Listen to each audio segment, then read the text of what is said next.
Welcome back. Hopefully the stream is coming back online now. We've got some Group C cars once again here. Just waiting for everything to resynchronize. Hopefully it will do shortly. Trying to figure out where everything has gone.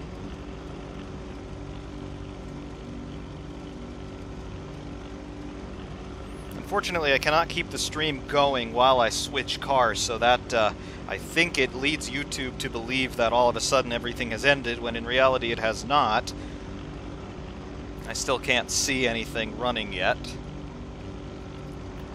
Okay, here we go. I'm back in business now on my end. I can see everything. I'm pulling it up on my phone as I go. There we go. Hopefully, you're going to be coming back on. I don't know if it's launched into a separate, technically speaking, a separate video now. I was only down for about a minute, but apparently that's enough for YouTube to think that everything is lost. Anyway, we'll wait and see if this repopulates. I'm showing 5 of you are watching right now. Hopefully you've come back. There we go. Yes! Abela458, you confirm it has come back. Yes! Beautiful. Alright. So first off, do I have any viable setups on this 962 that we might be able to run? Nope, I haven't run this car lately, so I've got nothing. No matter. We've got good straight line speed, it looks. We're going to run on the soft tires. Tire pressures are... we'll lower them a little bit on the rear. Fuel a little bit... I don't think we need that much fuel on board. Should be fine. 100% turbo. We don't mess around. Rear wing, nope, keep it where it is. Alright, we're basically just going to run a default setup, and hopefully that works. 962 long tail, yes, it is. Starting from the back as we did before, we'll take a look at the rest of the field. We have, what? There we go. Got 962s, actually all the other 962s are up in the front. 787Bs and Sauber C9s. Group C madness, coming at you right now.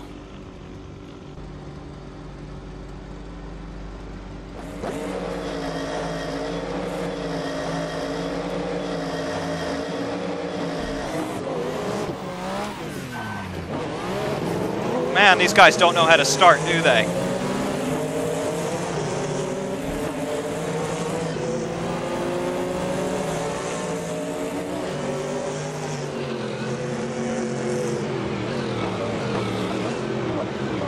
Okay, he turned the wrong way. I'll take that. Ah, more contact. Very limited visibility off to the side. Okay. Bollards are non-collidable objects, noted.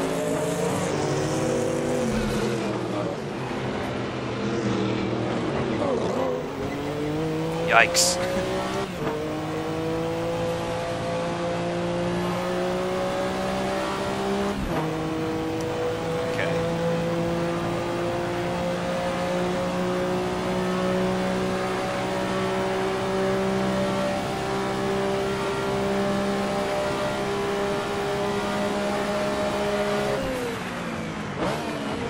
Yeah, okay.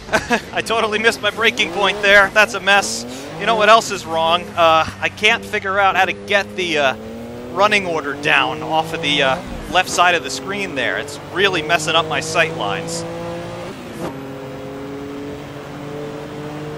Let's restart this because I can't figure out how to get the running order off of the screen. It's annoying me. I know I've seen this once, but I can't figure out how to get it down again. It's annoying.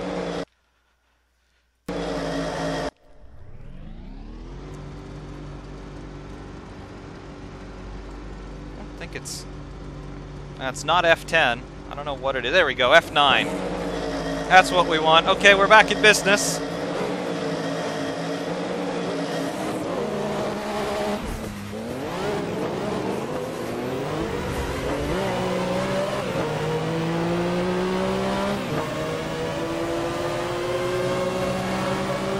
Alright, perhaps this will be more Ferrariman-like.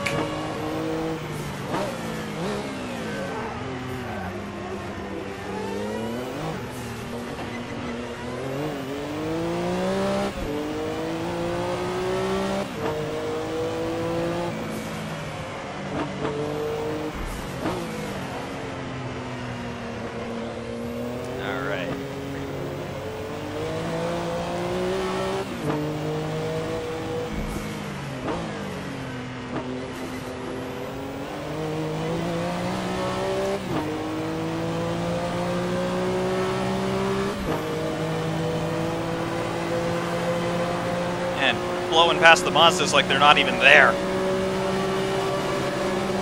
3 wide.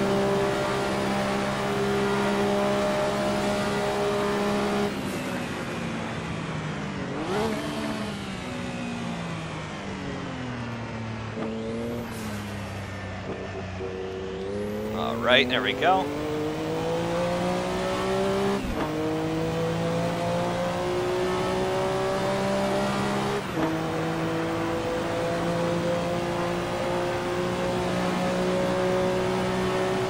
Man, this thing is quick down the straights.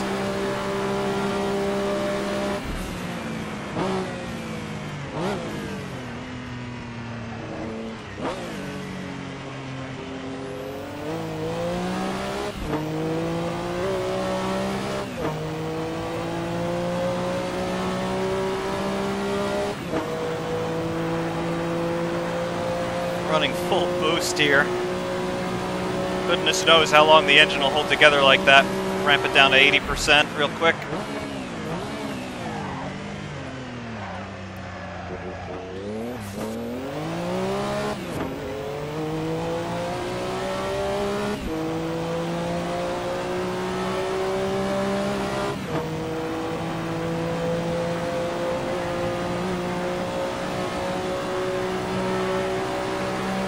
All right, let's get settled in.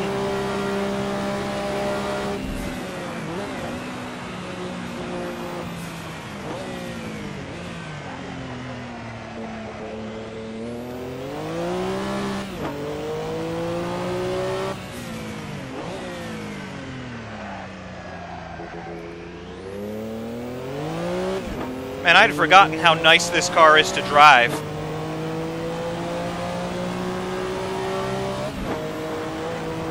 Everything looks so hectic from the outside, but honestly in here, it's not very dramatic.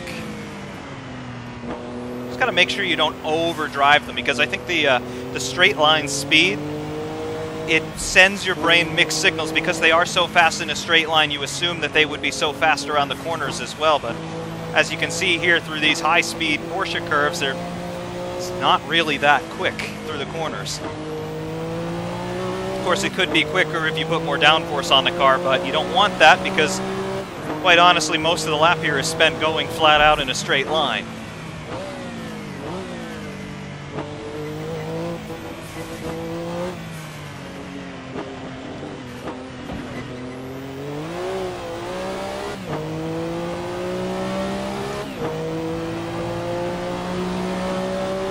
.354.447 with a standing start, mind you. So sub 4 minutes, starting from 0. It's not bad.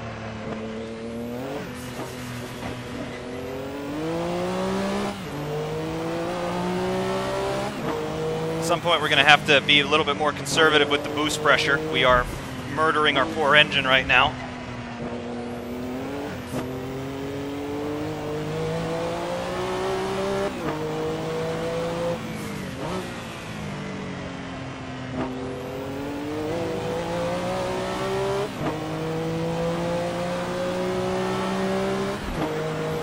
Christian Gaitan, hello, welcome. Nothing to see here, just having a polite conversation with you, doing 330 clicks down Mulsanne in a 962C. No big deal.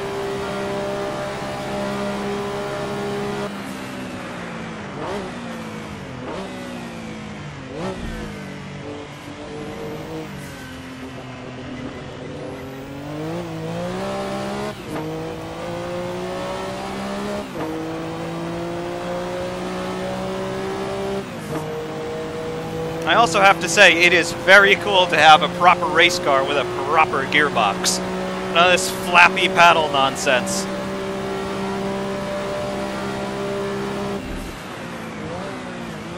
Yeah, engine is slightly yellow. It's not too concerning yet. Of course, if we continue at the full boost pressure, it's going to blow up before the end of the race, in all likelihood.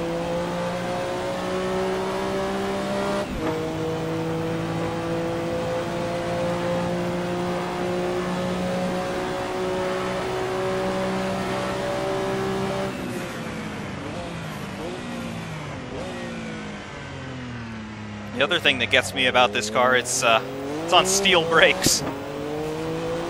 So you can absolutely lay on them for the longest time and you won't lock up.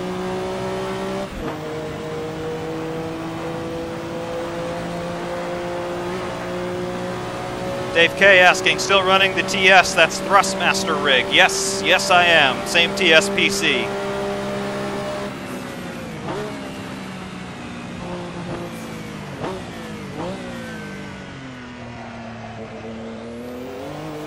TH8A shifter running right now. T3PA Pro pedals. Really nice for double clutch heel toe, as you gotta do in this car.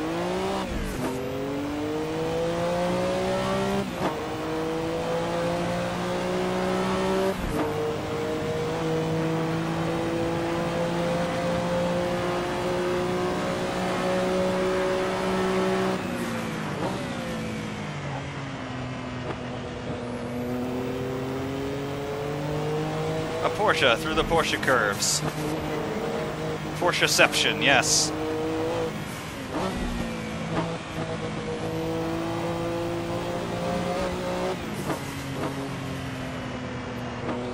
A bit wide there, no matter.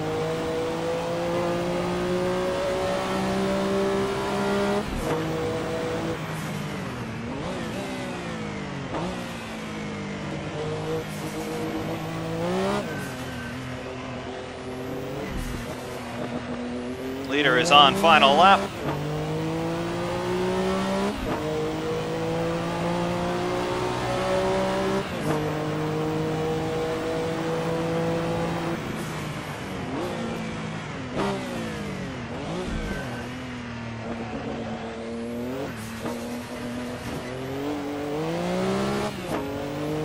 Ferrariman601 asking, have you tried VR for sim racing?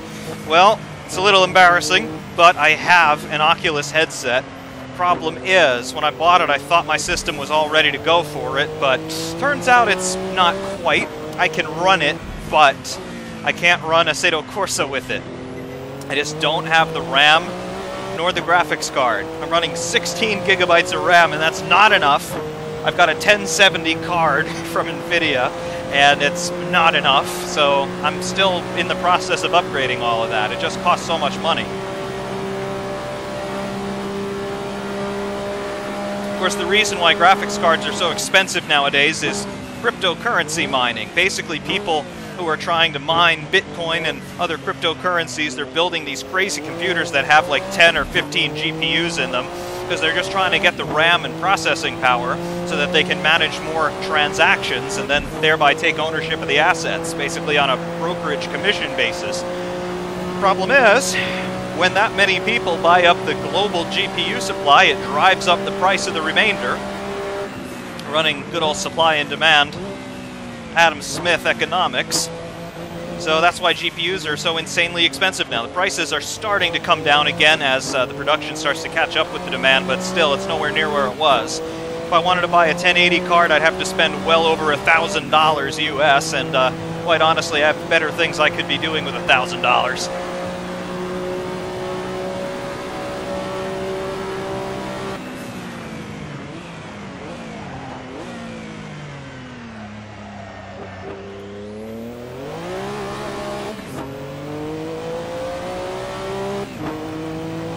See, how's the engine doing? Alright, still not too bad. We'll bring the turbo back up. We'll make it to the end.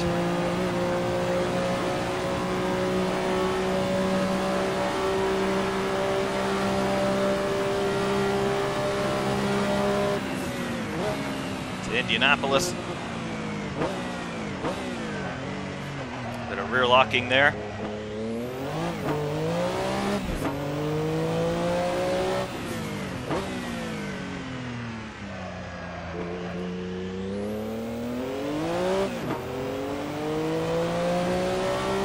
Don't think we're going to be catching the leaders, but, you know. Michael Racing, are you watching Le Mans? Yes, I am, just not at this exact juncture. I do know that the number 8 Toyota was in the lead last I saw. Fernando Alonso, of course, on that team. If Fernando can win Le Mans today, I venture to say he retires from Formula One at the end of this year and then sets his sights on IndyCar full-time. As Fernando Alonso has already achieved the other elements of the Triple Crown. He's won the Monaco Grand Prix, he's won the Formula One World Championship, he's attempted Indianapolis and did very well in his first and only attempt so far before the power of dreams let him down. And now he's trying Le Mans. He already won the 6 Hours of Spa earlier this year in the same car, so it's a good car. And finishing 4th again. I think we have a motif today. We seem to be finishing 4th in all of our races.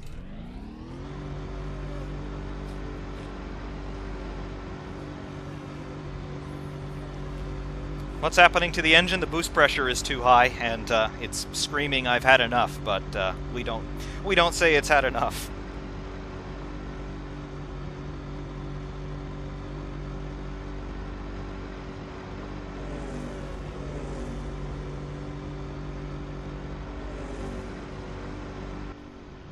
There we go, the final tally here after 3 laps. Look at that, 962s. They absolutely slaughtered everybody, with the exception of 1787 getting in the mix, but yep, 962.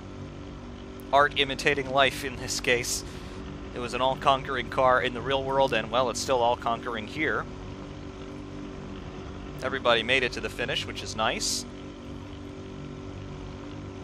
My fastest lap a little bit under a second slower than the fastest lap set by P1 there.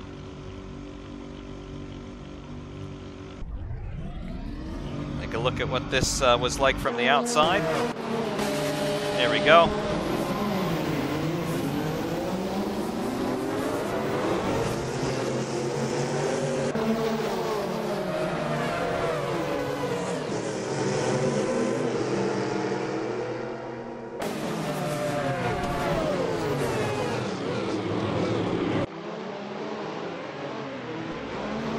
Armageddon, yes. Porsche, they're taking their 919 Le Mans car, their LMP1 car, around the world, resetting lap records left and right. They very famously did it at Spa about a month ago. What they've done is they have taken the 919 LMP1 and they have continued to develop it. They've put in some modifications that are totally not race legal. They've upped the power from the engine and from the MGU system. So they're putting out probably 1,200 horsepower, give or take, out of that thing. The electric motor and internal combustion engine combined. They've also added a whole bunch of aerodynamic trickery to it. They've added ground effect to it. They've got skirts running down the side. They've removed the headlights and streamlined the front end even more so than it was in race trim. They beat the Formula One lap record at Spa. That's not to say that Formula One will retake it when they go to Belgium at the end of the summer, but so far they hold the lap record outright at Spa. They're going to go to the Nürburgring Nordschleife and try to do something there. I don't know if they'll be resetting any records, but they're going to try.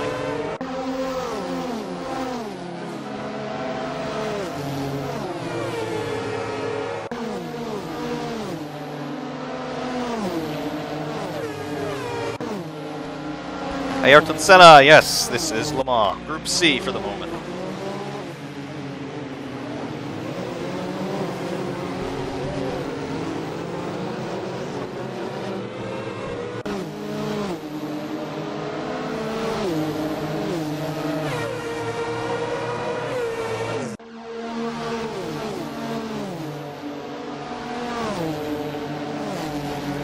Yes, Michael Racing. Fernando Alonso, I think his time in Formula One needs to come to a close. There are no spots open in the top teams. McLaren could be a top team, but they're run absolutely atrociously right now. Ever since McLaren forced Ron Dennis out the back door, they have been absolutely nowhere. So quite honestly, I have a lot of bitterness for McLaren lately. They had a great thing going, they completely wrecked it for no reason, and now they're paying the penalties for it. It's pretty evident now that McLaren have Renault power that most of the problems with McLaren actually were not Honda's fault, believe it or not. I know that's a controversial position to take, but McLaren still aren't winning even though they've got the same engine as the Red Bull are winning, so yeah.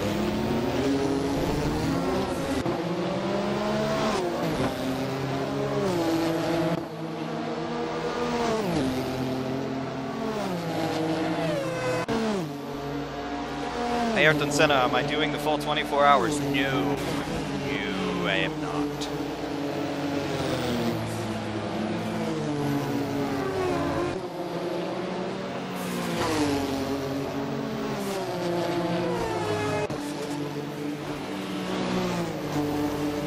Yeah, McLaren's in a bad state. Williams are in a really bad state. They're worse off than McLaren.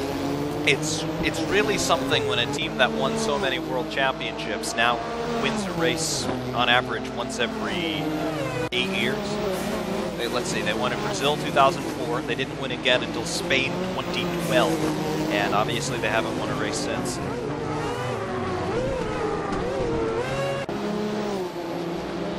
That 2021 speculation, I think it's a little bit too early to start thinking about what the running order is going to be. We still don't know what really the cars are going to look like from an aerodynamic point of view, and the engines, although they're a little bit more solidified, they're still up for revision and then further interpretation.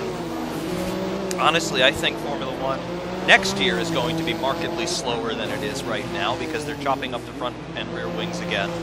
And they're trying basically to tell the teams, direct more of your airflow to the undertray, but they're not revising any of the undertray regulations. They still have the step plane, they still have the reference plane, they still have restrictions in terms of what they can do with their diffusers. So Formula One cars, I'm going to say in 2019 are going to be about 3 seconds a lap slower, if not a little bit more than that.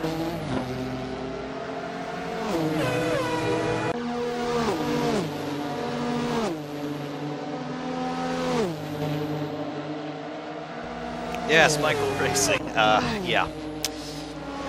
Their chassis does suck. I remember them saying in 2015 even that they had the best chassis in Formula One. It's just the Honda engine, and then, well, they were nowhere at the tight and short circuits like Monaco and Hungary, for example. If you have a good chassis, you should do well at those places, no matter what your engine is. You could have a coiled up rubber band in the back, and then have that drive a little friction motor thing if you want. You'd still be able to go well at a track like that, but no. Their chassis sucks, their engine sucked, but now they've got a good engine and their chassis still sucks.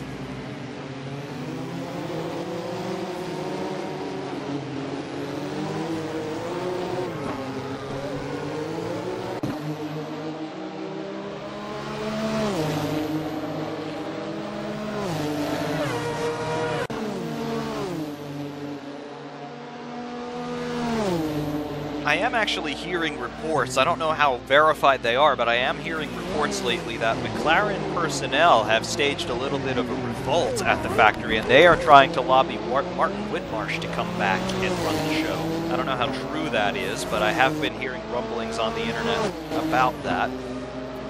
Probably there's some truth to that, because in my experience following Formula One, wherever there's a rumor, there usually is truth in it someplace, so we'll have to wait and watch that storyline. But obviously some McLaren personnel are not happy.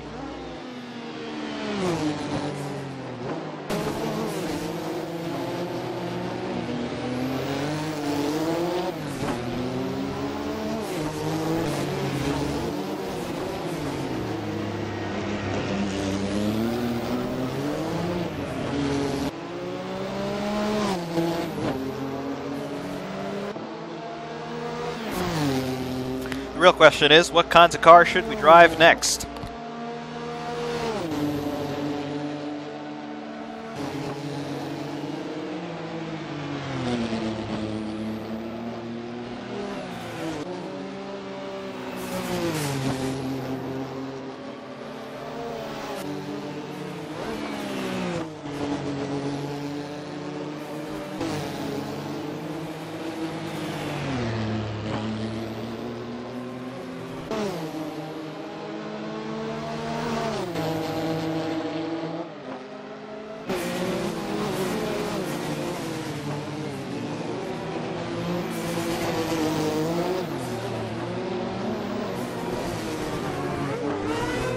Request for 60s F1 cars on Monza 66. Obviously, you mean the combined oval and road course. That's a possibility.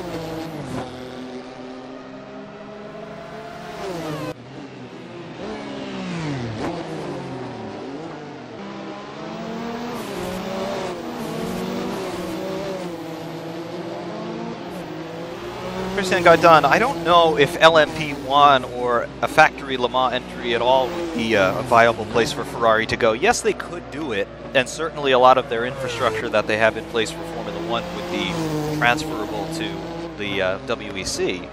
But I think Ferrari, they want to be in open-wheel racing. I would, if I were running Ferrari right now, I would secretly direct an arm of my engineering department to build a chassis for IndyCar. And then just have it break cover and parade it around the world and do demo laps at every IndyCar race, just to see how the European press reacts, and more importantly, how the FIA reacts. That would be my bargaining chip.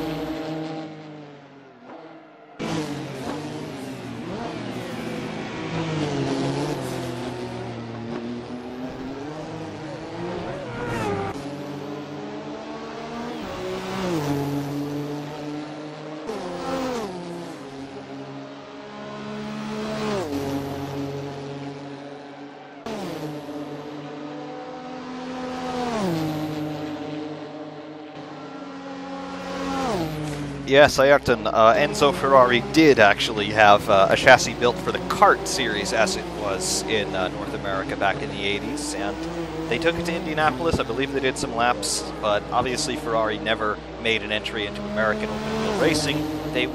That was the closest they've ever come, as far as I believe, when they actually did build a car for Indy.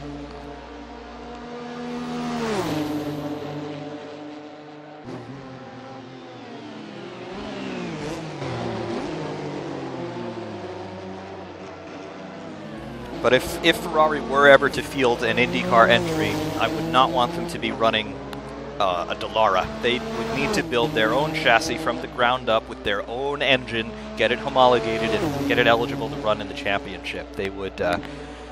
I know Ferrari would never go out with a factory outfit running somebody else's car, so that's what they would need to do, and that's what I'd be exploring.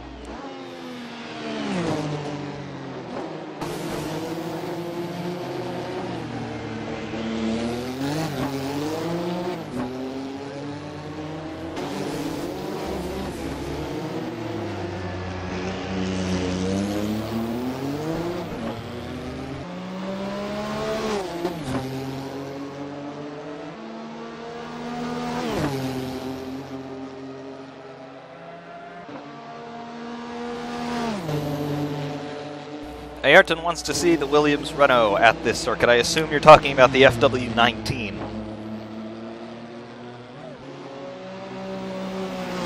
Pure Armageddon asking, Charles Leclerc, will he be driving a Ferrari next year? I don't know if we'll see him driving a Ferrari next year, but I do think we'll see him there by 2020. Kimi Räikkönen, I think Ferrari, believe it or not, are close to signing him for another year, even though his performances of late, they've been okay. He's been a solid podium finisher, but he doesn't have the all-out pace anymore to compete for wins. Maybe on a very good day he could win a race, but I don't think he has just the gritty determination anymore that he had earlier in his career. He's good enough to be a number 2 driver, but at times he's not even particularly effective as a number 2 driver. He's not being a good rear gunner for Sebastian Vettel as they're trying to win the Drivers' Championship. So, and obviously if you want to be challenging for the Constructors' Championship, you have to have 2 cars capable of winning races. So that's the predicament for Kimi Räikkönen. I think he'll stay on at Ferrari for 1 more year, but other than that, I think Charles Leclerc could be in there for 2020.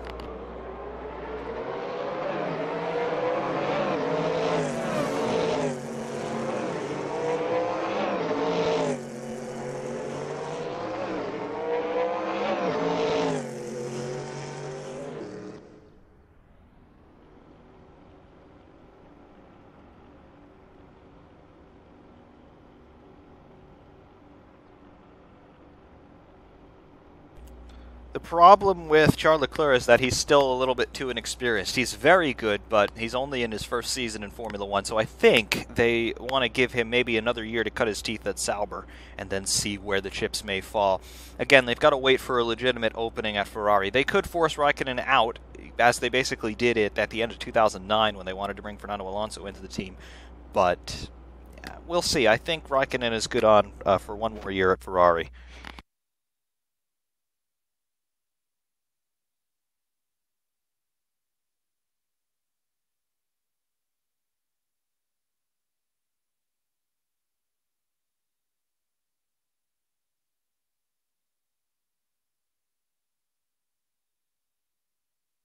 I mean, at this point, it has become a little bit of a meme that surfaces every now and again.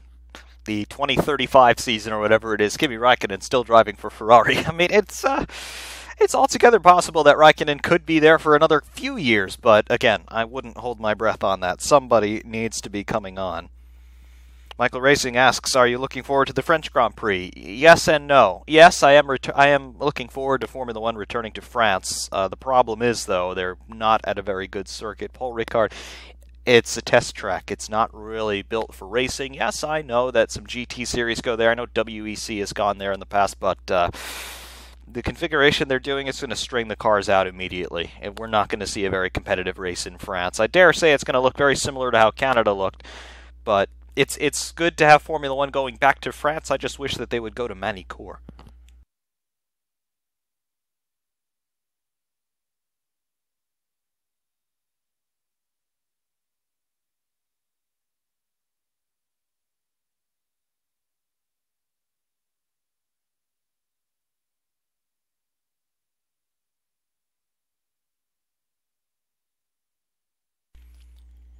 Anyway, I know that Ayrton wants to see the FW19 around here. What do the rest of us want to see? Christian Gaitan wants the F2004. I did a hot lap video with the F2004 around here a little bit earlier. That was on request from a legendary heckler who has now joined us here in the live chat.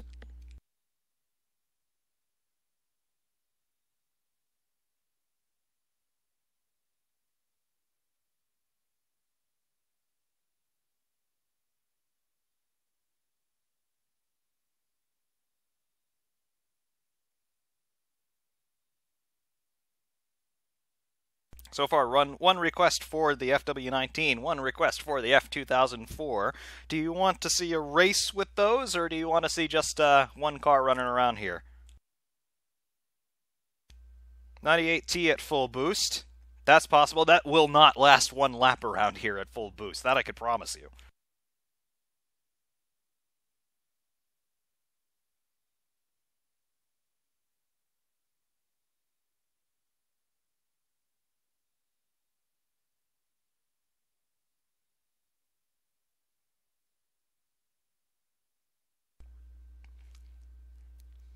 Alright, let's see, 98T, that might have to happen.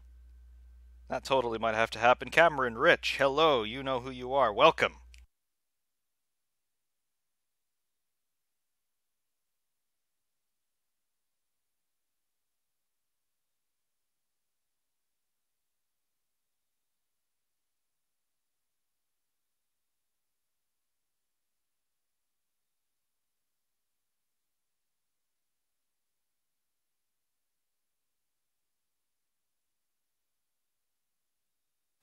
Let's see, right now I've got my steering wheel set up for older cars. I've got the Alcantara Ferrari rim, and I've got the shifter all set up. So the 98T might have to happen before anything else here. Isn't there a Toyota NAC? Yes, there is. It's the LMP1 car from 2014. But yes, it is here.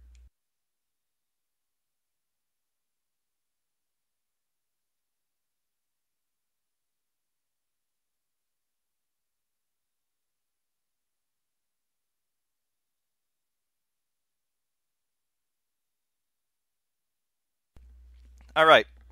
Executive decision, 98T coming at you next. There is going to be a cutout here, again, as there was the last time we switched over, but I will be back within about a minute, so please do hang tight around here.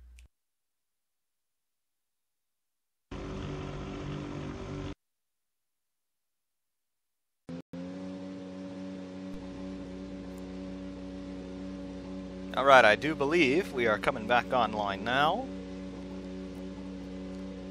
Just waiting to see good talk back on my end.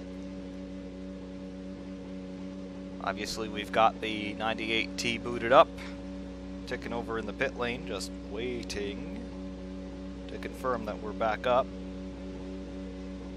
Okay, we've got good talk back. We're alive. Beautiful.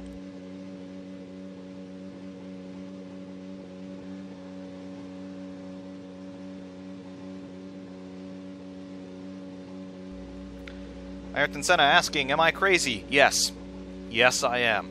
No hesitation, 100% honesty. I'm completely out of my mind. If only you actually knew me. Yeah.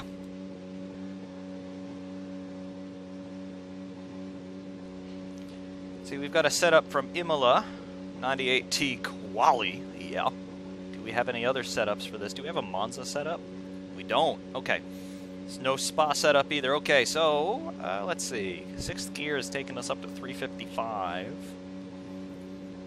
Yeah. Yeah. That's where we're going to have to keep the gearbox. Going to run medium tires. Have to throw a little bit more gas in the tank. Bring the turbo up to race boost. Take some wing out of this beast. Okay. This thing has 1,200 horsepower. You have to remember that. I still think 6th gear would be a bit long going for 370 clicks there at the top end, but let's see. Aero's pretty trimmed out. Let's see how this gets on. Alright. Oh, yes.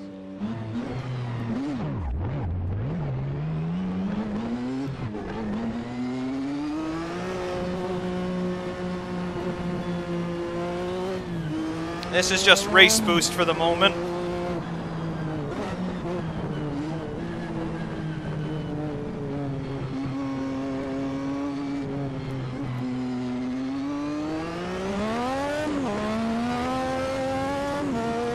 So yeah, this is just race trim right now. We only have about 900 horsepower. You know, hardly any at all.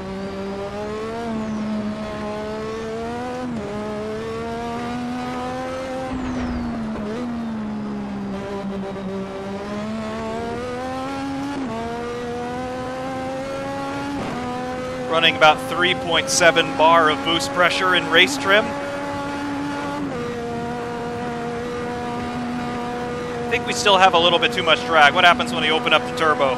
Okay, maybe not so much drag anymore.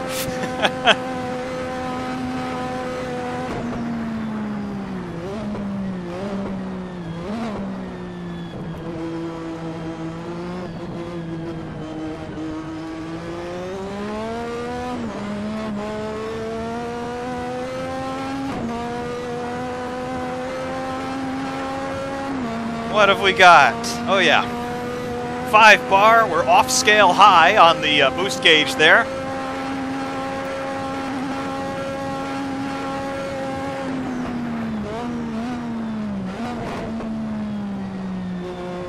It's about 10 seconds at full boost. The engine's already turned yellow on the car status indicator.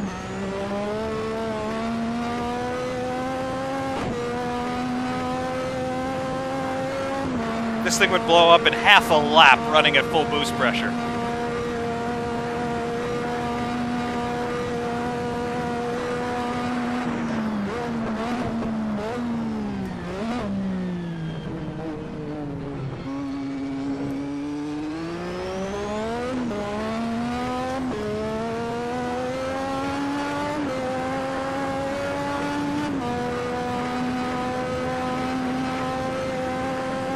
There's 320, 330.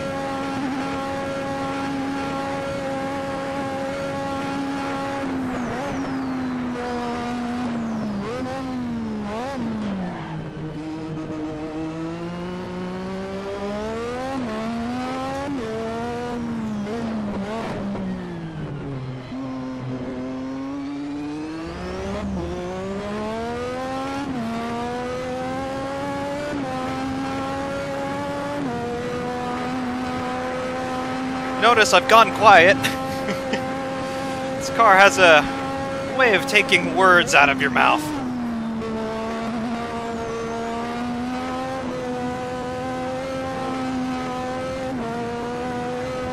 Ground effect coming in.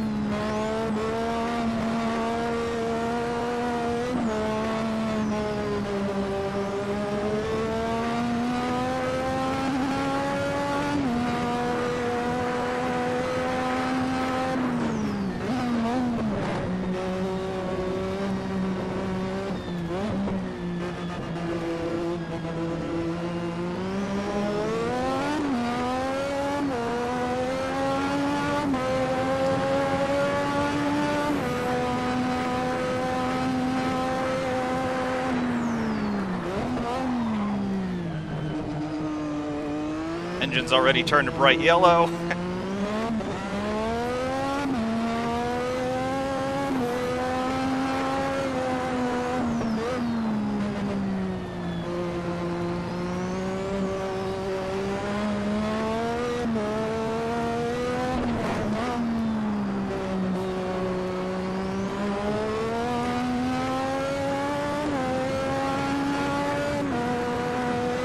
Yeah, it's a lot of power.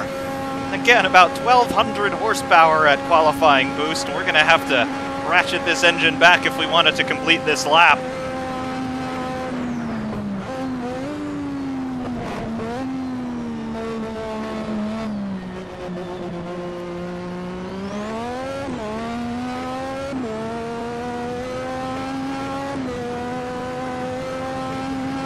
Yes, the engine has been cooked to a nice crisp golden brown.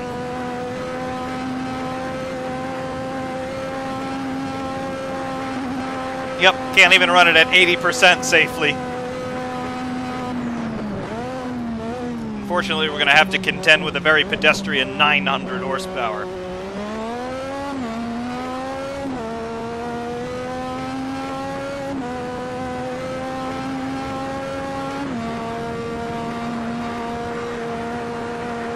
Yes, toasted Renault V6 twin turbo. My favorite kind of twin turbo.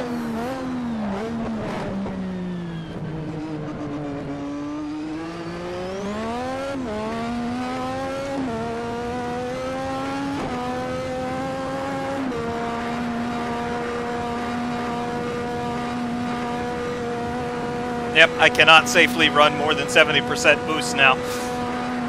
I want to complete the lap at least, then we'll blow it up.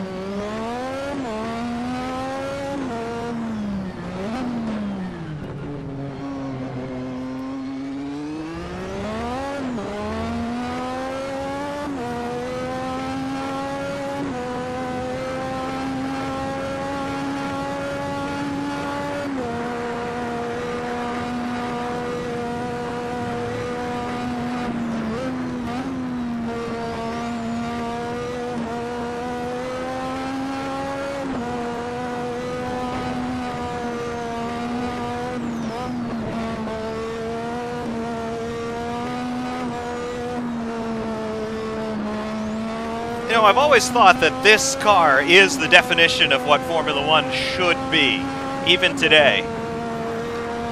Manual gearbox, minimal aero, ridiculous horsepower, and about as reliable as that one friend we all have who says, yeah, I'll be there at 6 o'clock and then doesn't show up. Alright, a 331, 481. Not as fast as a modern LMP1 by any means.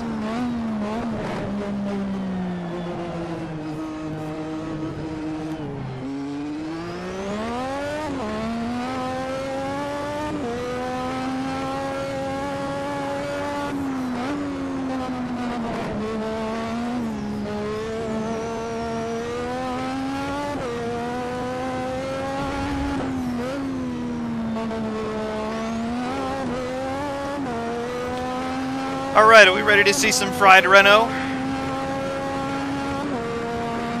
Off we go. Farewell, cruel world, says the engine.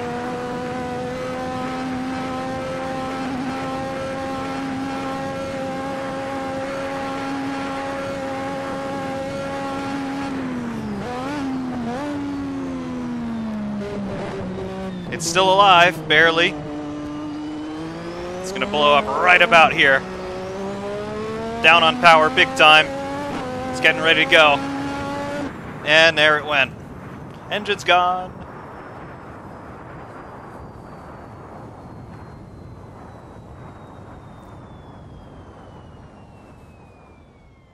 There's a fire marshal.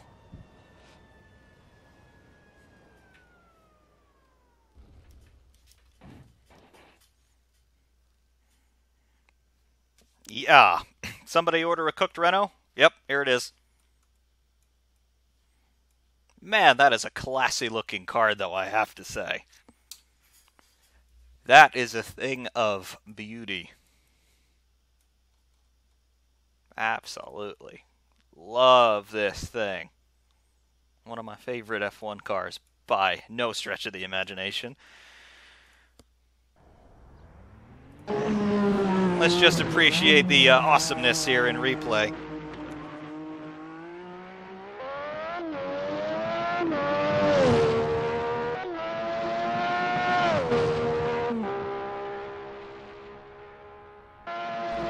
Davy Jones, hello, sir. Nice to see you here.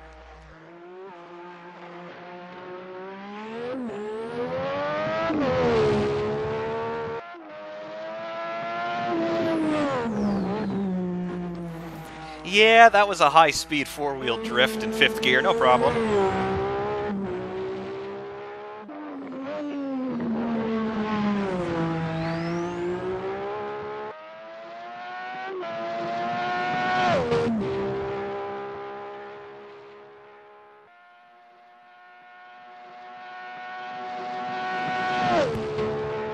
Not as quick down the straights as you might have thought. Again, this thing does have a lot of drag.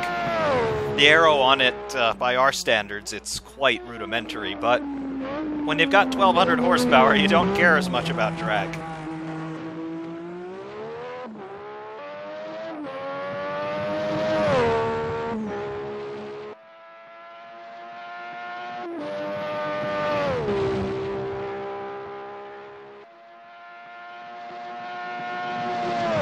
Panzer F1, welcome. 24 hours of Ayrton. Oh, I wish.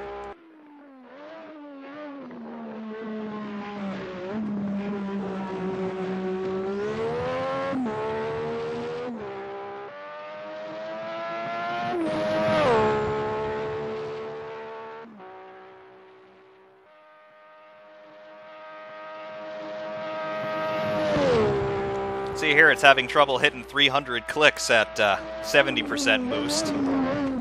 Again, we could probably take a little bit more wing out of it, but is that really the point? It's a Lotus 98T.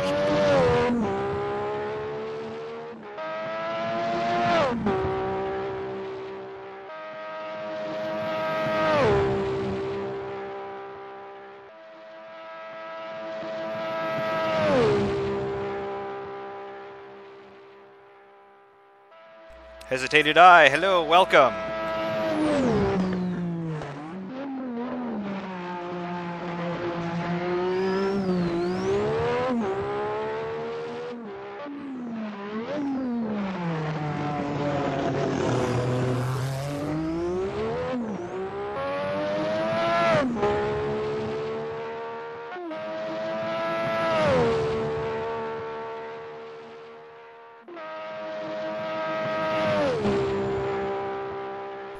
Pure Armageddon, yeah, this car is capable of going faster in a straight line, but I didn't want to take all the wing off it because we still do have some corners around here.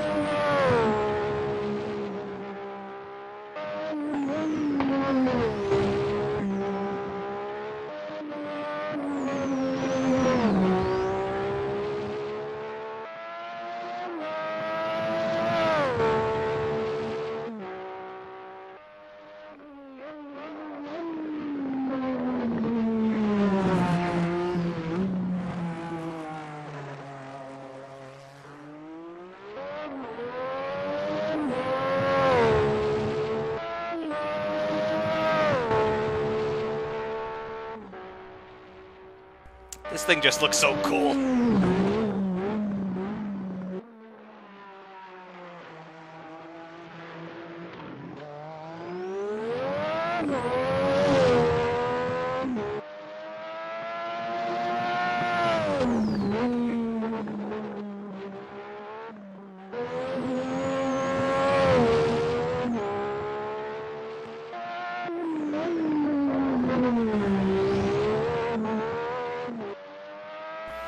I hope Lamar's grid is rigged for Alonso. I really want him to win this thing. However he has to win it, I want him to win it.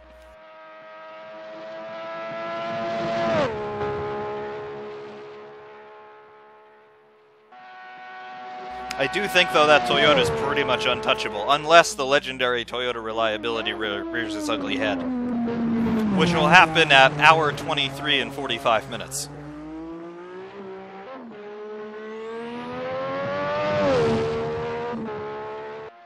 And here begins the smoke, and yep,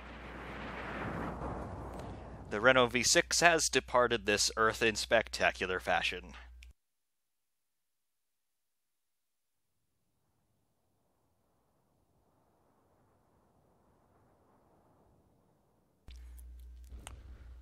But I did have the common decency to, pull up by a fire marshal. There you go. Conveniently located right next to one of the trackside cameras. Very nice. Alright, I know Ayrton wants to see the FW19. That's not a bad proposition.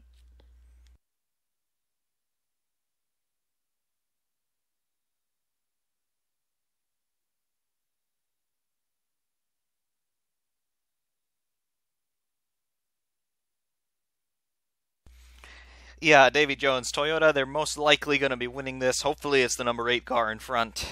Unfortunately, there basically is no competition in LMP1 anymore. Audi's gone, Porsche's gone, Peugeot is gone. Who else is gone? Nissan is gone. There's just no competition anymore in LMP1, which is really sad to see, but that's the way of the world.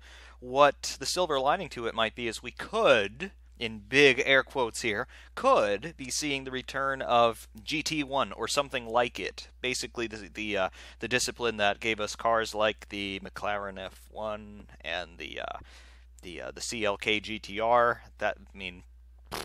I would love it if we got GT1 back, but we'll see. I'm sure that the FIA and ACO will find a way to mess it up, because they seem to be really good at messing things up, but we'll see.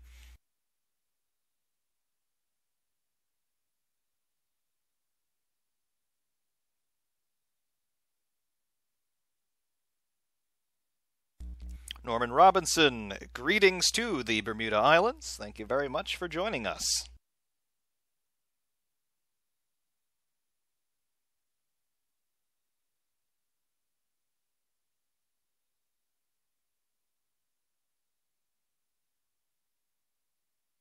SimRacing604, the legend, has come among us. Greetings, Mike. Thank you for being here. Yep, figured I would do a stream here because I've got nothing better to do this afternoon, so why not do a little bit of a live stream? Thanks for showing up.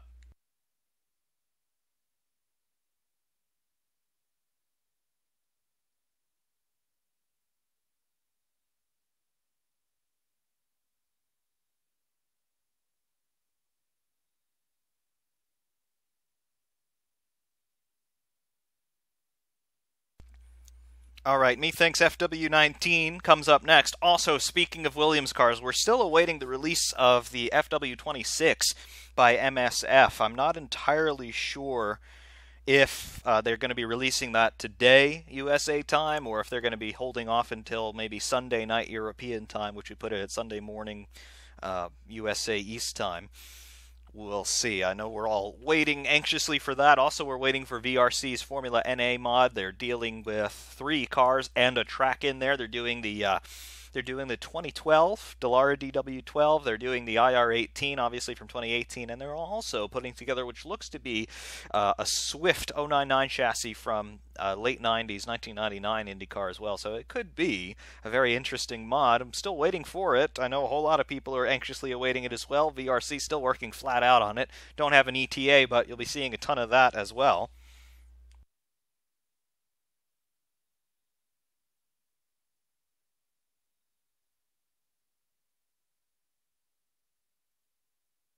Chris Inkatan asking, where do I get my 1/18th scale F1 diecast? I get them all on the internet now. There are a couple of vendors here in the United States that do import them, because you're really not going to find them in retail stores here in the United States.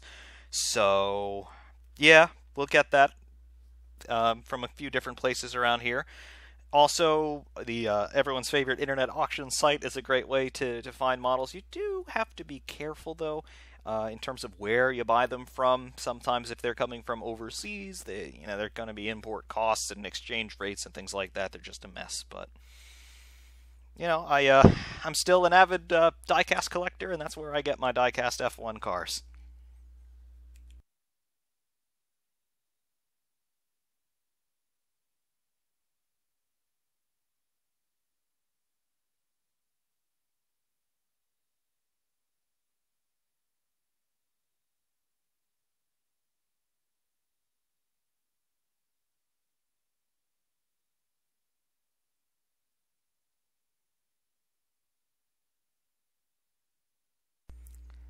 Alright, methinks FW19 is coming up next. We'll do the same thing that we just did here with the 98T. Norman Robinson saying, is the sense of speed within the new Le Mans just a little slow? I think it is. And also I think that the way that the ACO is choosing to administer the slow zones around the circuit, it's a little bit draconian. I understand that. It's very difficult to get a safety car out there to slow everybody down. It's basically their version of the virtual safety car from Formula 1, but the slow zones are too big. So it does slow the pace down a lot. Obviously, with the safety car situation at a track as long as Sarthe, they put out 3 safety cars, trying to catch up as best as they can with the leader of each class. Obviously, sometimes it's a little bit easier said than done, but they manage.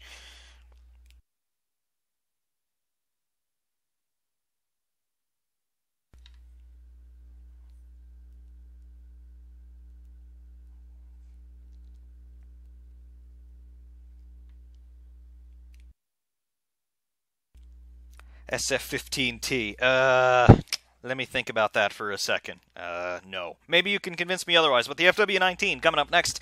And, yep, there's going to be, again, a little cut for about a minute, and then I will be back presently. Please do stand by.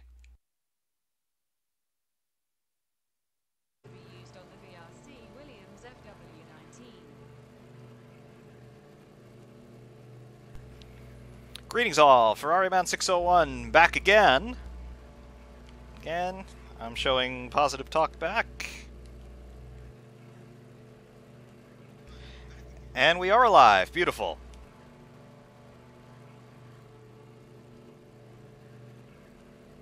Christian Gaitan asking, which do you prefer, steering wheel or controller? Steering wheel. No consequence there. It's, yep, steering wheel. No question at all.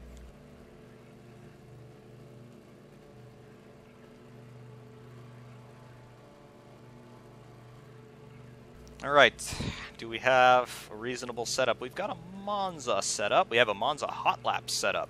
I believe this has no wing on it. It does have no wing on it. Yeah, alright, that's a good start. Put some more gas in the tank here. Tire pressures are low.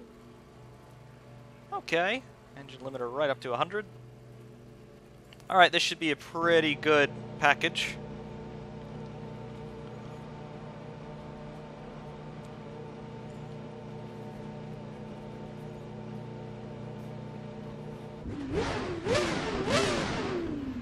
Ah, yes, another Renault engine, a V10 this time.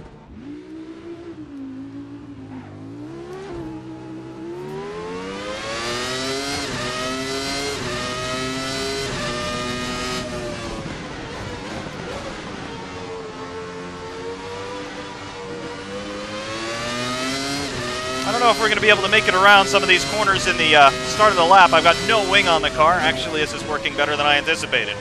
Okay. That's manageable.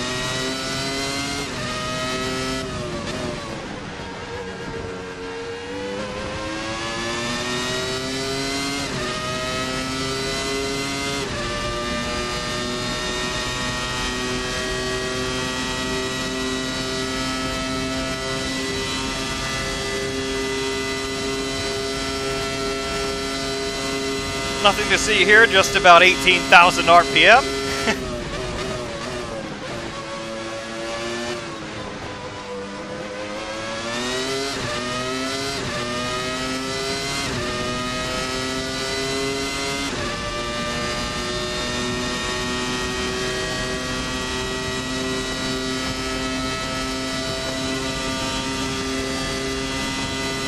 And this truly is one of the best cars in all of Assetto Corsa.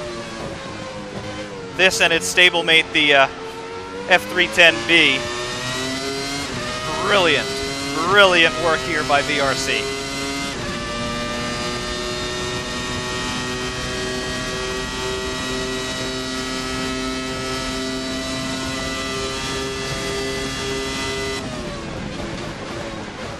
Bit of rear locking there.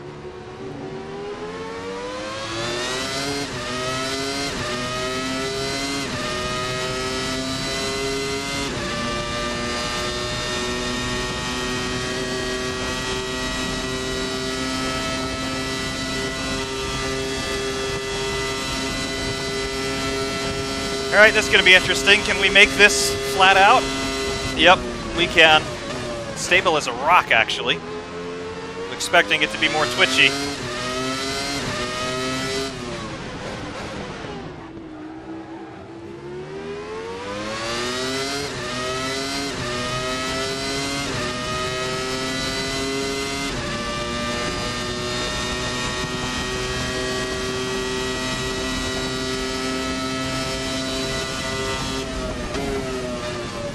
Alright, there's the problem. Ouch. Huh, we went through the barrier there. Interesting. Yeah, what did that look like? Yep, hit a bump the wrong way and it just twitched. Yeah, we morphed through the barrier. Oh well. No matter, because due to the magic of television, we can just pretend that didn't happen.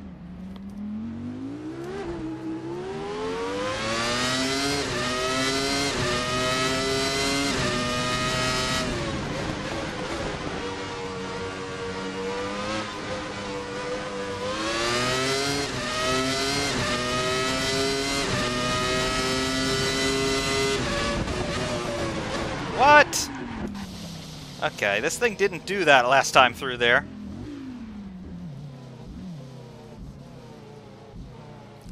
See, the problem here is the car's turned into a surfboard, so we're off the ground a little. There we go.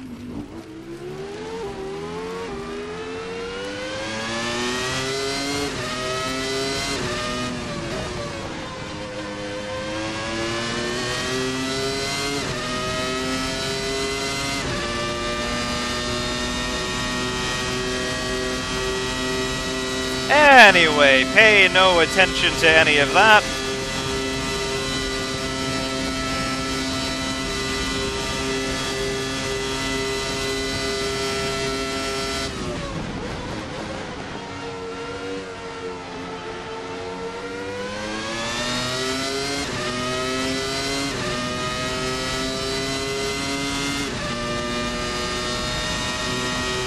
Yes, everybody misses V10s. You talk to any Formula One fan who is alive to watch the 90s or 2000s, and they all universally say, bring back the V10.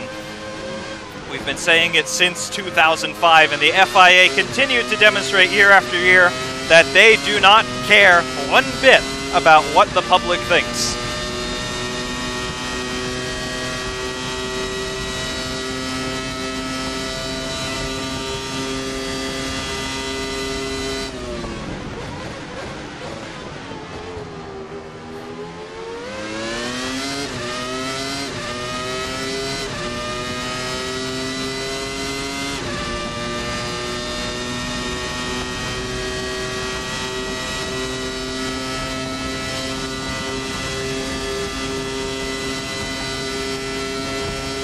I would love to have Formula One return to what it was in the early 90s, where we had V10s, V12s, V8s running around at the same time on the same track in the same race. That would be ideal. It would give us diversity in engine sounds, it would give us diversity in engine power, diversity in engineering and design. We need that. But no, Formula One thinks that it is more so existing at this point to make political statements and to push some environmentalist, leftist, communist, subversive agenda than it is to produce racing.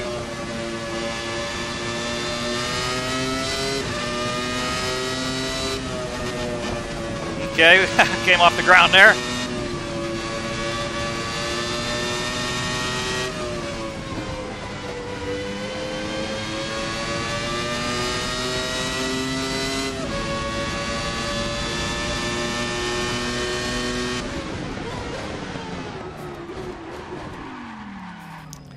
Now, I know all of this looks very funny, but there's a reason why I'm so crap right now.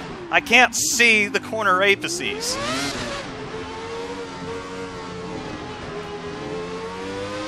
That binnacle in the middle there, it's right in the sight line of where I need to be looking to sight myself up in the distance.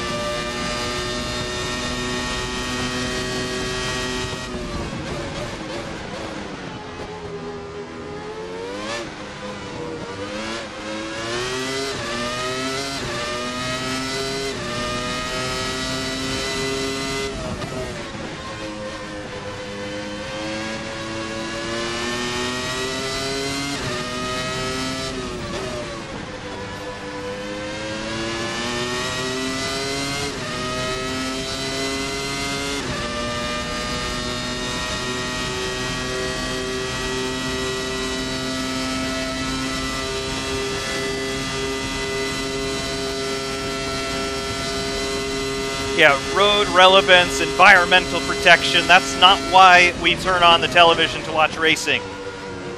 We watch racing because we want to see, well, racing. I know that's a really difficult concept for the FIA to understand, but people watch racing because they like racing. Not because we want to be pandered to with environmental talking points or that we want to talk about gender equality. So you fire all of those women who had been working as grid girls, you deprive them of their livelihoods because you, Jean Todt, you very nice Frenchman, you think that you know better than hundreds of women who are working for you. If that's not misogyny, I don't know what is.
Alright, let's be careful through here.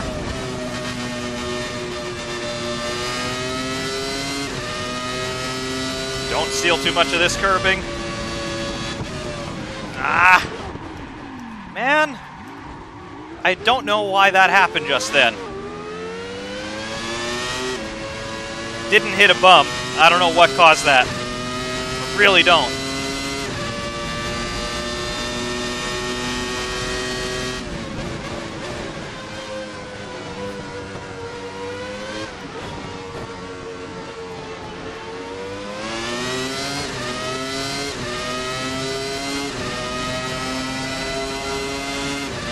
But even if with that little half spin, we still do a 318.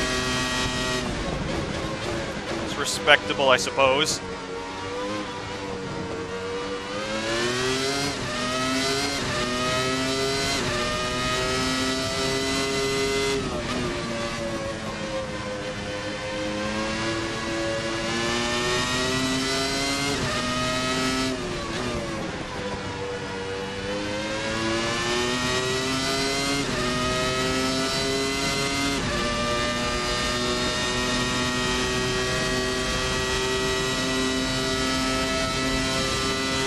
You know, the really overarching thing that puts me off about this car, it's nothing about the car itself, it's nothing about the way it drives, it's the fact that this car is 21 years old.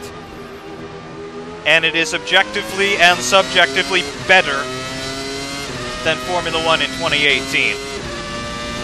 That's what makes me somewhat bitter driving this thing.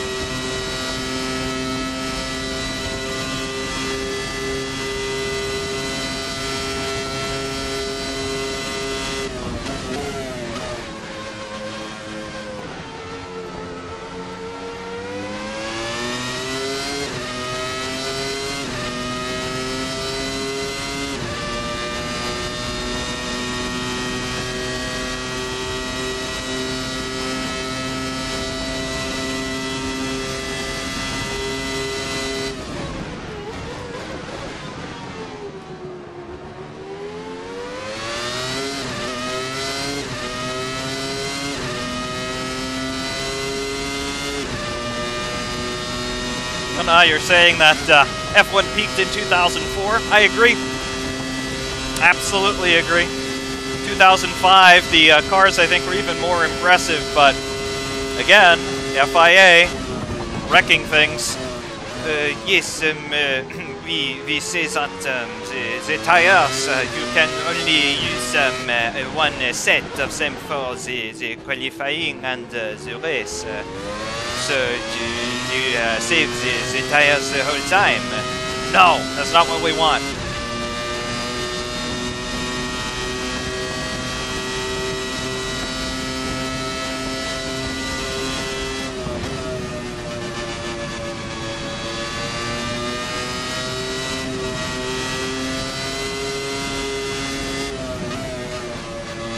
Ah, it almost spun again there.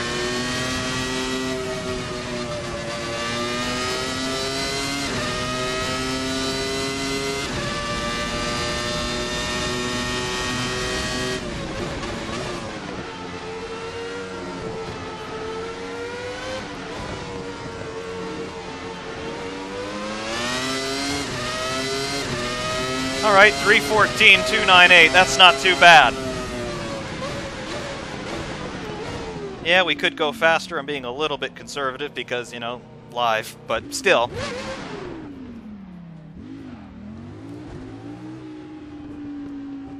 Not bad at all.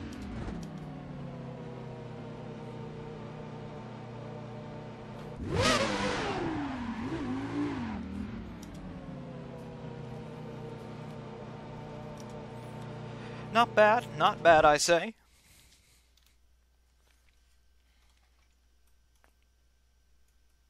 And Jacques Villeneuve, everybody's favorite single album producer. Yep, very cool.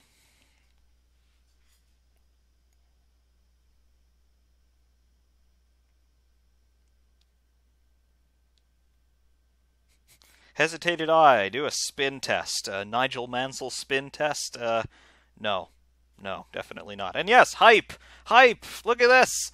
Big yellow highlighter letters, hype! And then you go to the other side, big red highlighter letters, hype! Yes! Actually, very nice detail underneath the nose there. See the keel, where the lower wishbones are mounted to? Very nice. Oh, hello. There's Jacques Villeneuve. Yeah. Very cool. Again, one of the more impressive mods out there. VRC, you don't disappoint us. You never disappoint us. I don't know how you guys do it, but you do such a fantastic job. You can actually see the engine in there. And yes, fire flies out the back.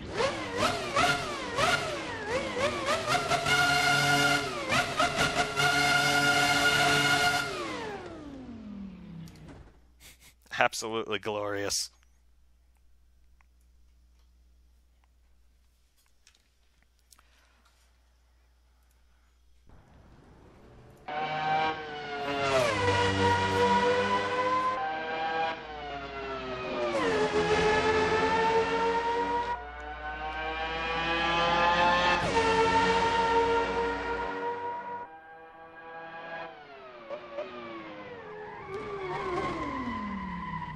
Yep, there's that first spin.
tell you, other than the sound of my own voice, there are few things in this world that sound better than a Formula 1 V10.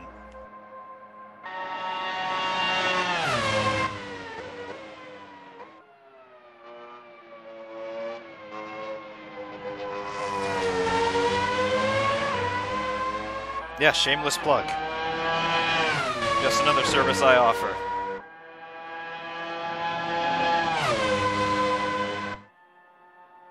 Egomaniac? Yes, definitely. But I'm okay with that. Now, the truth of the matter is, I actually have a little bit of a problem with ego. As in, it's actually a little bit too small. Yeah. That's a lesson for Freud right there.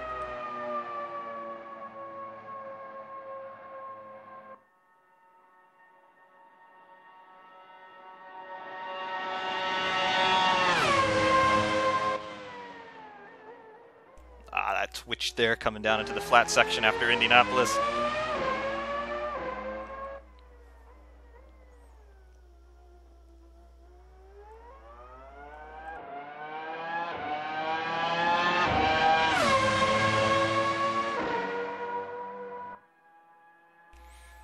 Metal sticks, yes, this is the updated version of Le Mans. This is the one that dropped on Race Department yesterday.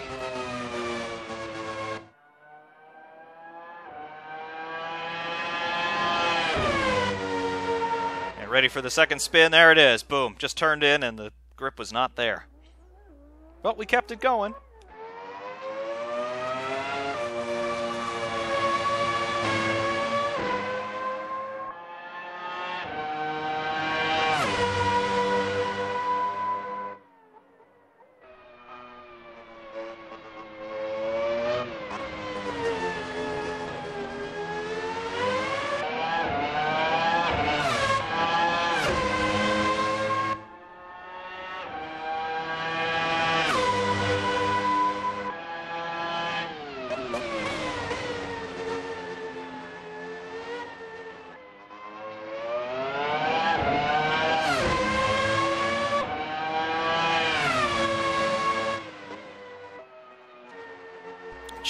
Children, before all of this gets out of hand, I will address the speculation as to my sexuality. I do assure all of you that it is firmly hetero. Yes, it is. You heard it here first. It's the first and only time that you'll ever hear that. Because this is about cars, not about sociology.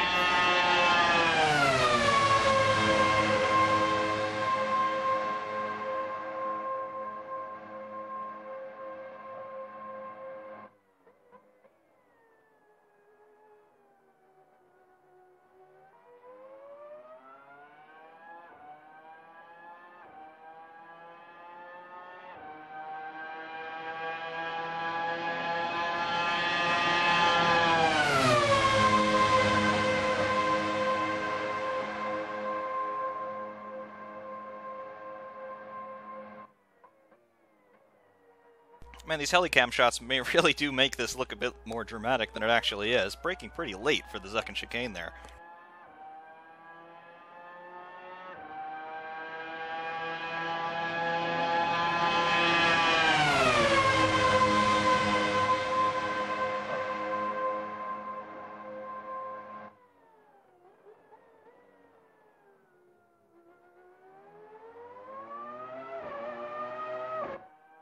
I do have to say, this version of Le Mans is put together really nicely.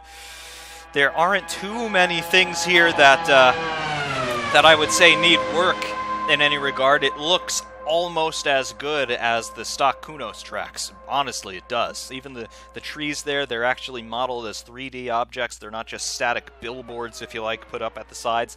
This is very well put together.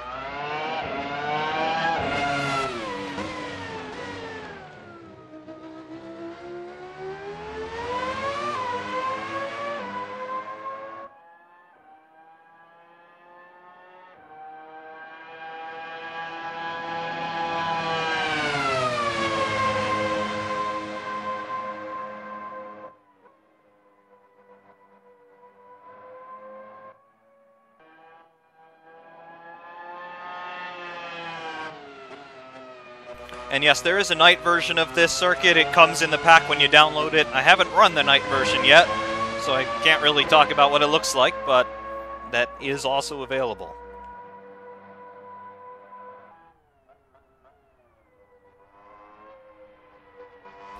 The helicam shots, they're automated. They're on an automated protocol. I can select whether or not I want the helicam, but it's all happening automatically. You see the camera sweeping through the scene. That's all happening automatically right now. But I can go to TV1 feed. There it is. TV2, TV3, TV4, and then helicam 1, 2, and then back to the TV camera shots.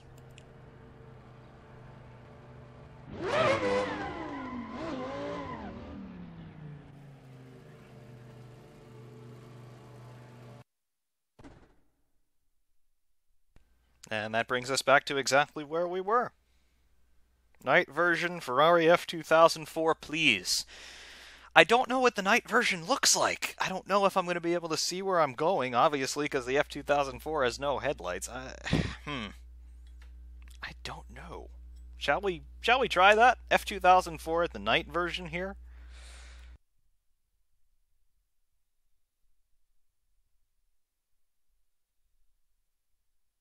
Ayrton Senna says, do it. Anybody else saying, do it?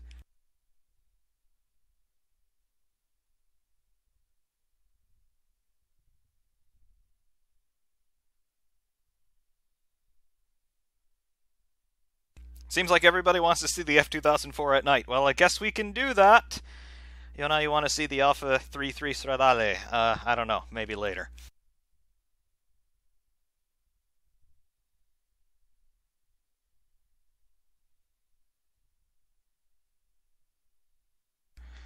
Let's see. I don't know if this is going to end well, but yes, we're going to try it. F2004 here, but at night. Yeah, okay.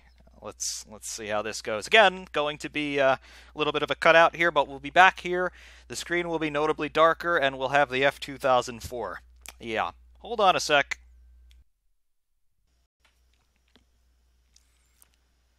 All right.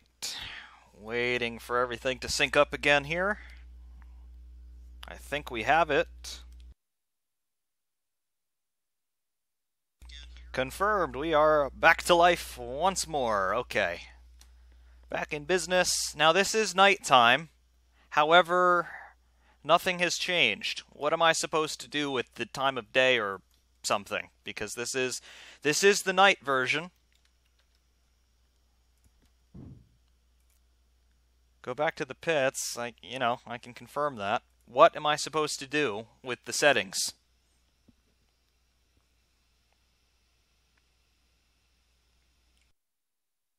Is it a time of day thing, or is it something else that I have to do graphically? Because obviously this is not nighttime.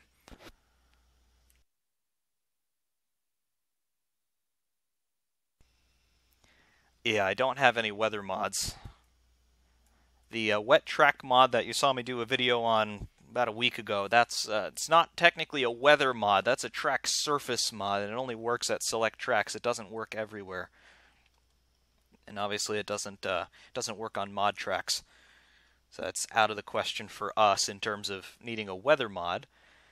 Yeah, I don't know if I'm able to do that.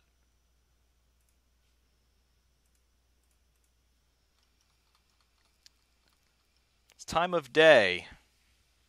Alright. Time of day. What do we need to do with the time of day? Because I want to obviously try this.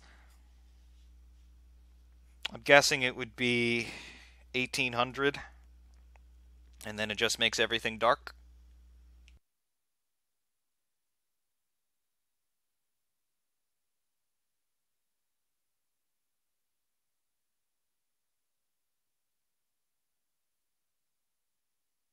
Maybe yes, maybe no, maybe yes, but not really. Try to figure it out.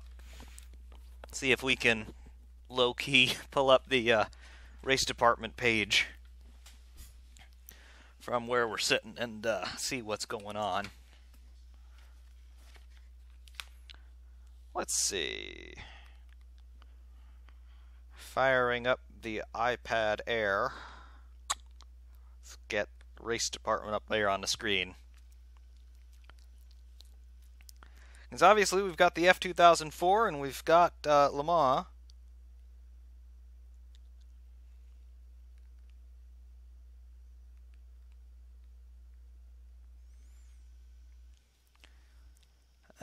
TKS weather mod. Yeah, I don't have that weather mod, so I don't think it is quite possible for me to do this. But we do have the F2004.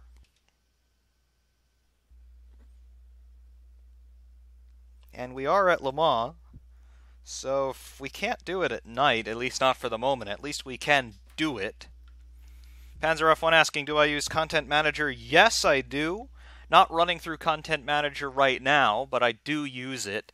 And actually, Formula Hybrid 2018, if you want that second page of the steering wheel display to work properly, you must use Content Manager.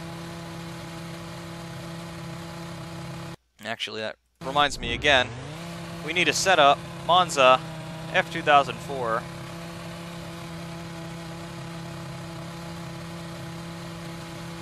Yeah. Aero. Take out more aero. Take out all the aero. Why not? No aero! Okay.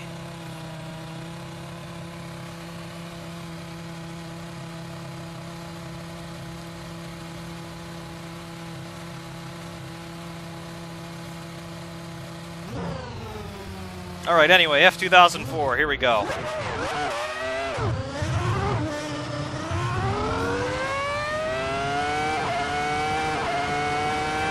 Got no front wing dialed in, so there's going to be a lot of understeer at the medium speed stuff. Let's see how it is for this next complex.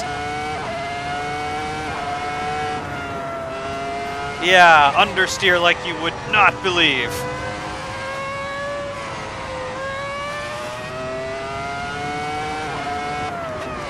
But straight line speed's going to be really good.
Not too bad.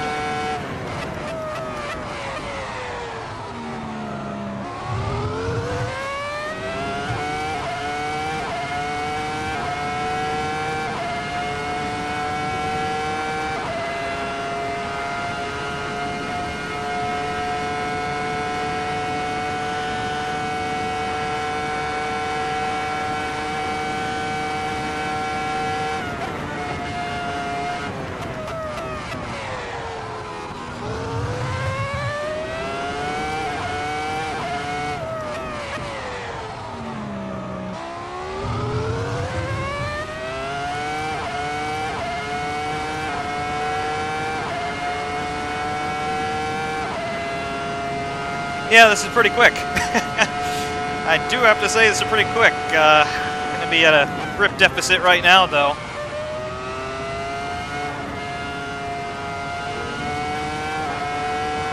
Yeah, look at that.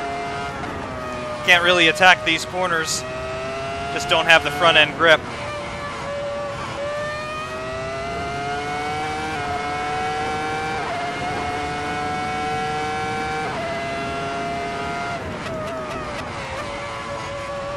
Lower speed, it doesn't make that much of a difference, but medium and high speed stuff, forget it.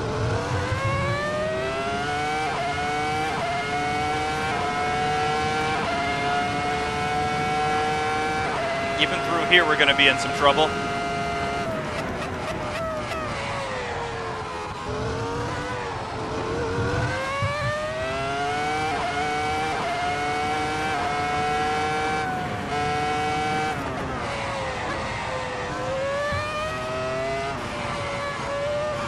Armfuls of understeer.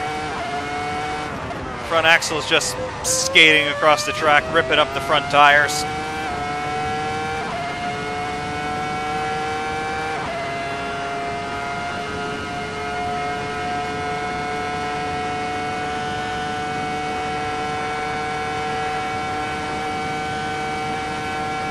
And yes, tobacco sponsorship in Formula One. It needs to come back. Made the cars look good. Gave the teams tons of money. We need it.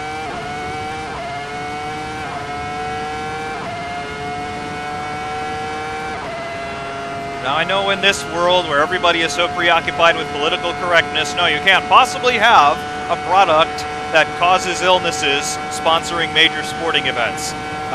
But just because you see somebody's name on a car doesn't mean you have to buy their product. I think we all have the capacity to think and act for ourselves.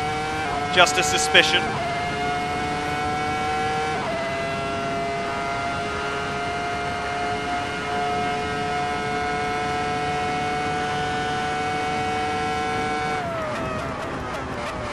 Hesitated eye, that's a good point. Tobacco sponsorship brought in good drivers. Do you think we could have seen the career of Michael Schumacher without tobacco sponsorship? Just honestly, as a fair academic question, do you think Michael Schumacher would have made it in Formula One without that sponsorship from Camel and later on Marlboro? And of course, Mild 7, do you think that that would have happened? I would venture to say probably not. Yes, he was talented, but talent alone does not get you a drive. You need to bring considerable money into a team, and sponsorship is the way in which you do that.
A hesitated eye, that is a good point.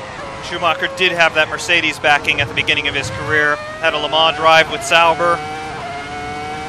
Eventually, when Mercedes tied up with McLaren in 1995, that was, when that relationship started, I think Schumacher would have found his way into a McLaren at some point. No way he would have been 7-time world champion, though. Maybe 2, but not 7.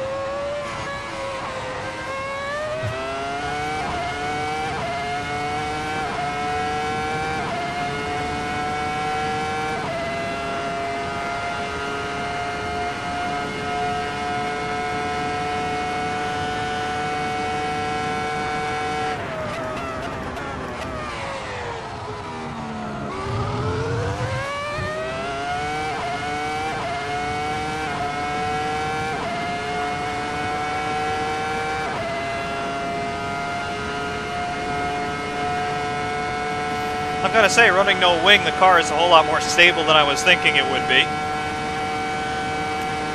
Still, though, we're not exactly talking about limitless gobs of grip.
Alright, so improved by 2 seconds on that lap.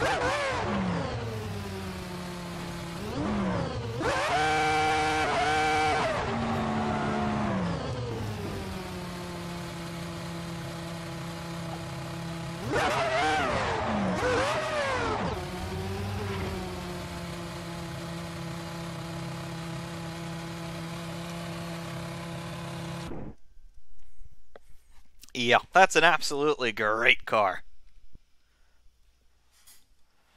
There it is. I remember when we got this car in the 70th anniversary pack last year, we were immediately criticizing it, saying it's too slow, it just doesn't drive right, but I think it has aged a whole lot better than what its first impressions told us. We learned how to deal with it, we learned how to make it fast, and, well, it is fast, and it actually does hold my personal best at Imola. Believe it or not, this is faster around Imola than the McLaren MP420, at least in my hands. So I figured out how to run it at very least.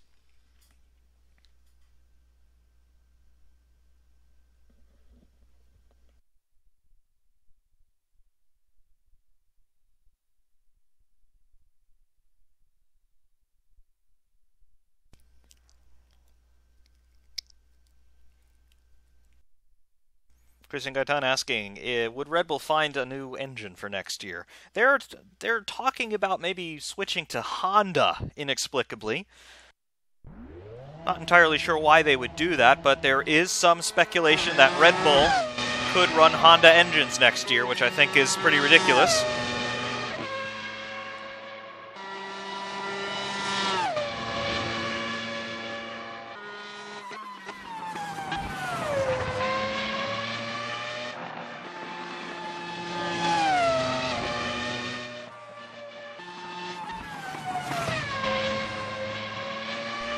And of course, to some of you, these scenes right now might look a bit familiar. I did do a hot lap video in the F2004 a little bit earlier today, so pretty much the same status quo going on here.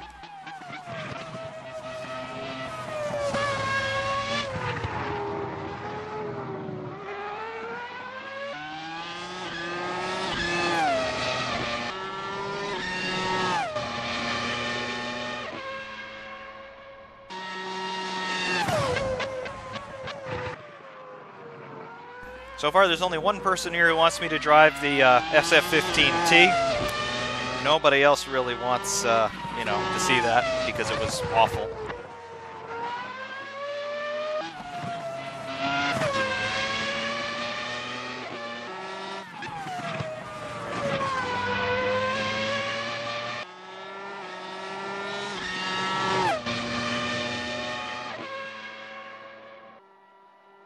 Norman Robinson, basically the only way to make this car faster, at least faster than it is with default setup, is to play with it. You've got to drive it, you have to learn how it works, you have to learn where you can take wing off, where do you need wing, what can you do with the suspension and tires and tire pressures and things like that. So it is quick, you just have to make it quick.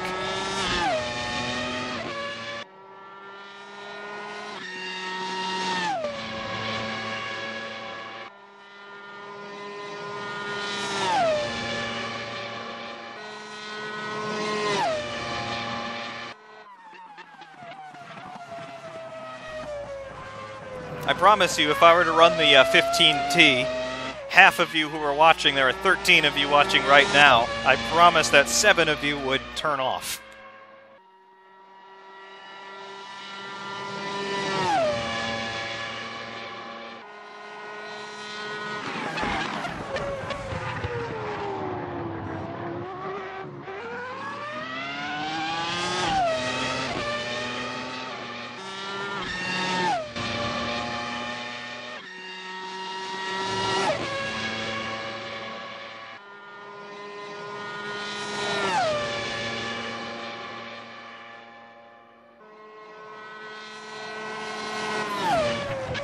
Yes, we are waiting on the release of the MSF Williams FW26. We have every reason to believe that that release is imminent, but, you know, I haven't seen it yet.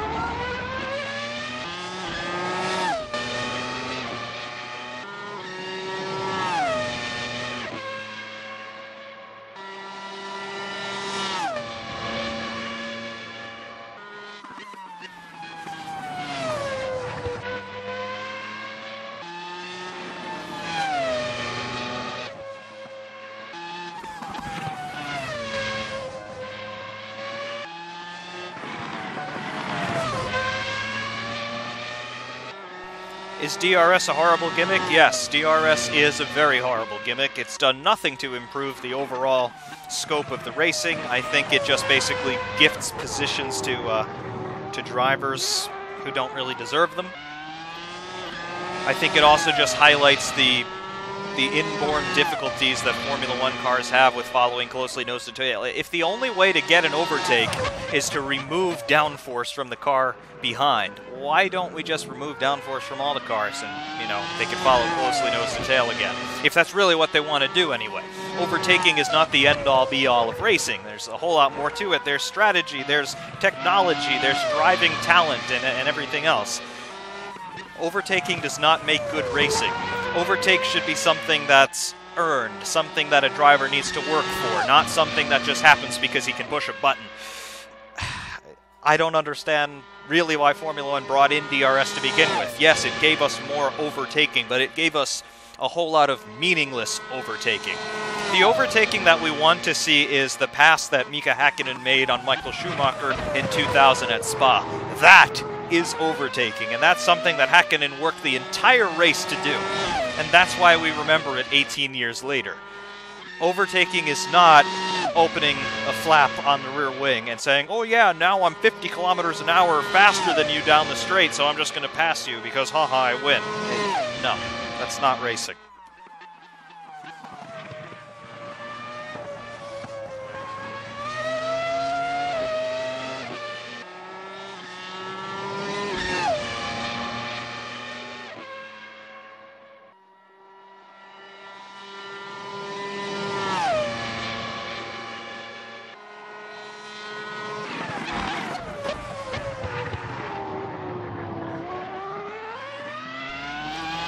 Anyway, talking about Le Mans right now, we have had a big accident, one of the LMP1 cars. Which car is it? The accident is so bad I can't even identify it. Driver is out of the car, he appears to be unharmed, but of course it is nightfall here. It is from SMP Racing, it's an LMP2 car, I beg your pardon. I don't know who the driver is. It is not one of the Toyotas, both of the Toyotas are still running. It is one of the SMP LMP2 cars.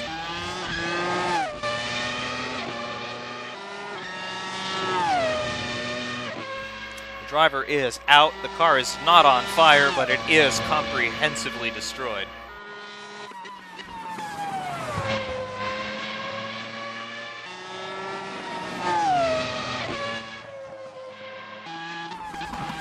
Whole situation at Le Mans just being covered under local yellows at the moment. No safety car.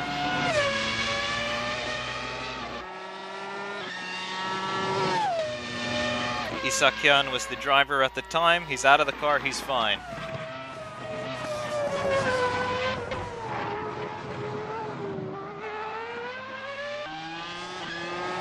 Seeing in replay what happened. Oh, yeah. Something broke on the car for sure. Lost it at high speed believe that was approaching Arnage, actually, in the first part of the lap, and just lost it at high speed, and, well, got away from him, made contact with the barriers.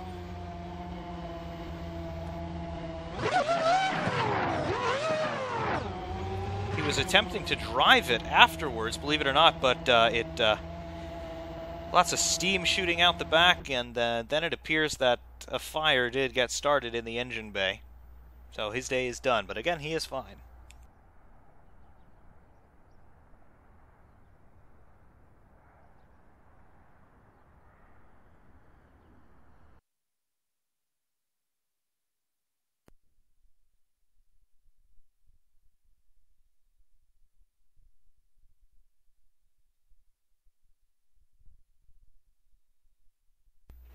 Anyway, the number 7 Toyota is currently in the lead.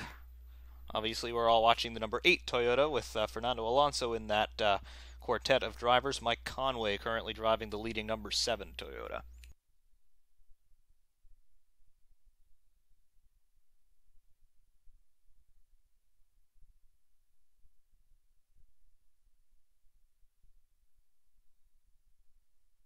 Yes, the 2005 United States Grand Prix with 6 cars taking the start. That was because Michelin ordered all of their teams. They were supplying over half of the grid. They ordered the teams that they could not drive those tires on turn 13 at Indianapolis. It was turn 1 of the oval track, the 11-degree banking there. Michelin were having tire failures throughout the weekend, and they said, well, no, you're not using these tires at Indianapolis on this date. So all of the Michelin-shod teams retired at the end of the formation lap, leaving us a 6-car race. For the record, it was the only win for Ferrari and Michael Schumacher that year. But yes, that was a mess.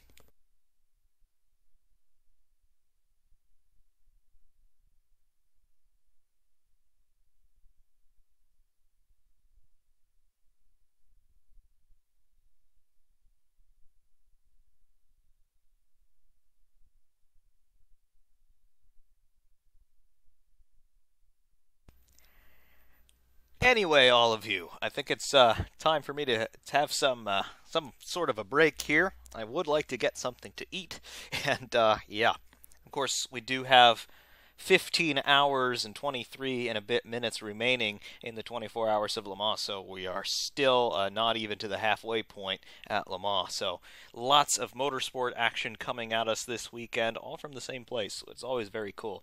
But yeah, it is time for me to say goodbye, at least for now. Maybe we'll be back a little bit later on, I don't know. But yes, I do thank you all for joining me. Next time, we will see you again. Maybe we'll even be doing something a little bit different. But I do thank you all for joining us today. Ferrariman601 saying thank you very much for watching. And of course, we will see you soon.